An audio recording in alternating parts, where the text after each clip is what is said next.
जिजाबाई जगदंब जगदंब पुटपुटल्या. शंभू बाळाचा हाती धरून गडाच्या तटबंदीवर आल्या. प्रतापगडाच्या रोखाने नजर जोडून त्या वेड्यासारख्या पाहू लागल्या. त्यांचे मन सुन्न झाले होते. त्या काहीच बोलत नाहीत म्हणून बाळराजांनीच त्यांना विचारले, आबा खानाच्या भेटीला गेलेत, मग ते त्याला घेऊनच का नाही येत इकडे? जिजाबाईंनी चमकून शंभूकडे पाहिले. साखर पडो तुमच्या तोंडात म्हणत जिजाबाई तटबंदीवरून महलाकडे परतल्या.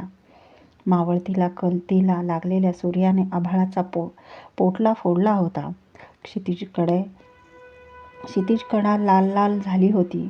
प्रतापगडाच्या पायथ्याशी जनीच्या टेंब्यावर खानाच्या भेटीसाठी ऐसपैस शामियाना अण्णाजी मालकऱ्यांनी उभा केला होता. षष्टीच्या रात्री खान भेटीला खल करण्यासाठी निवडक आसामीसह राजांचे खलबत बसले.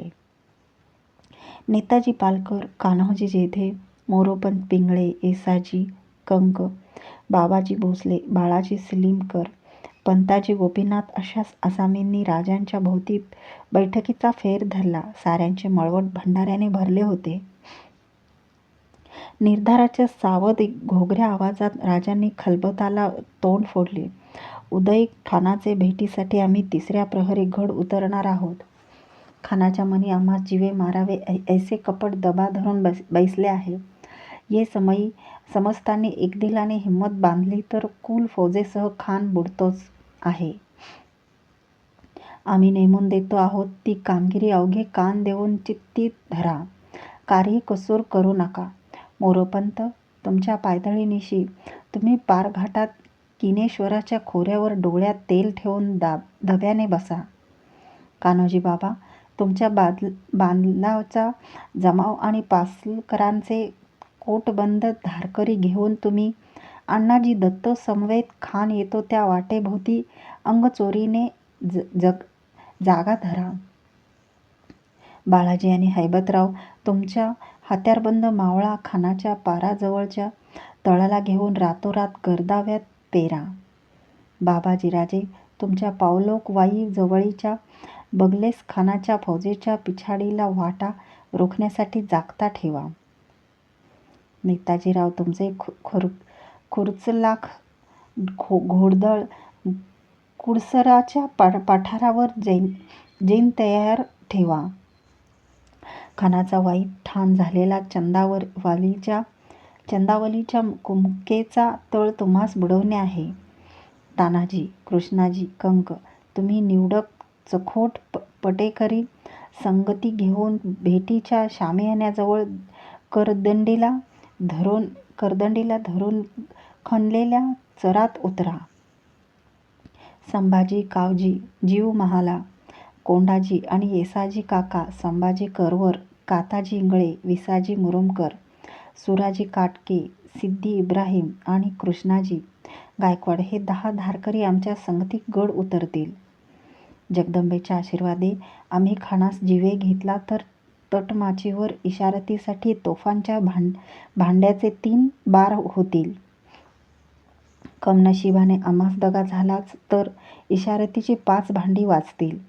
आम्ही सलामत आलो तरी साऱ्यांनी हिंमत धरून कोयनाखोरीच्या कैचीत फसलेल्या खान कुल फौजेसह बुडवावा.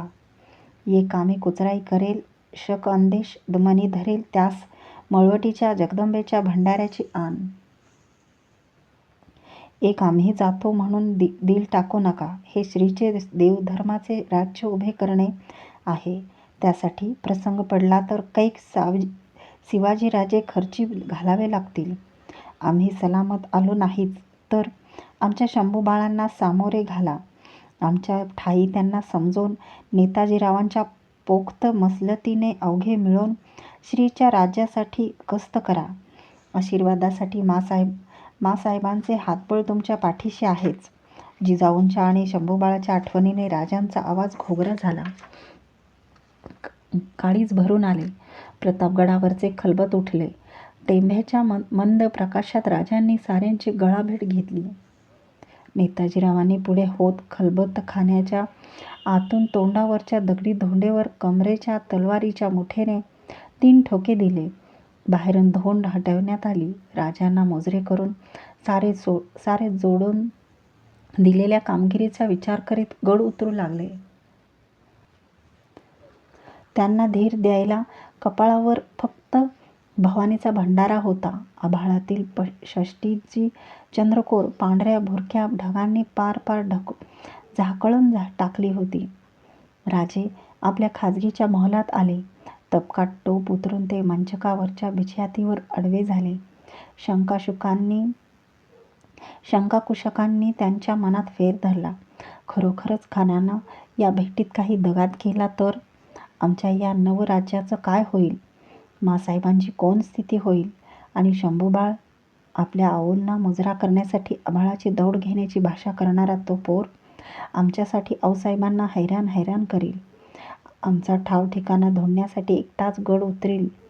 शंभूबाळ, खरंच तुम्ही आप्तगणांकडून फसले जाण्यासाठीच तर नाही आलात? बाळराजांच्या आठवणीने राजांच्या डोळ्यासमोर सईबाईंची सावळी मुद्रा उभी ठाकली. त्यांचे काळीज कैची घालणारे अखेरीचे बोल याद आले. आमचे शंभूबाळ एकला जीव आज स्वारींच्या पदरी घातला. राजे पुरते बेचैन झाले. त्यांना काही सुचत नव्हते. कूस पलटली तरी विचार काही बदलत नव्हते. छातीवरच्या माळेतील कवड्या डोंगरा एवढ्या आकार घेऊन छाती दडपून टाकताहेत असे वाटत होते.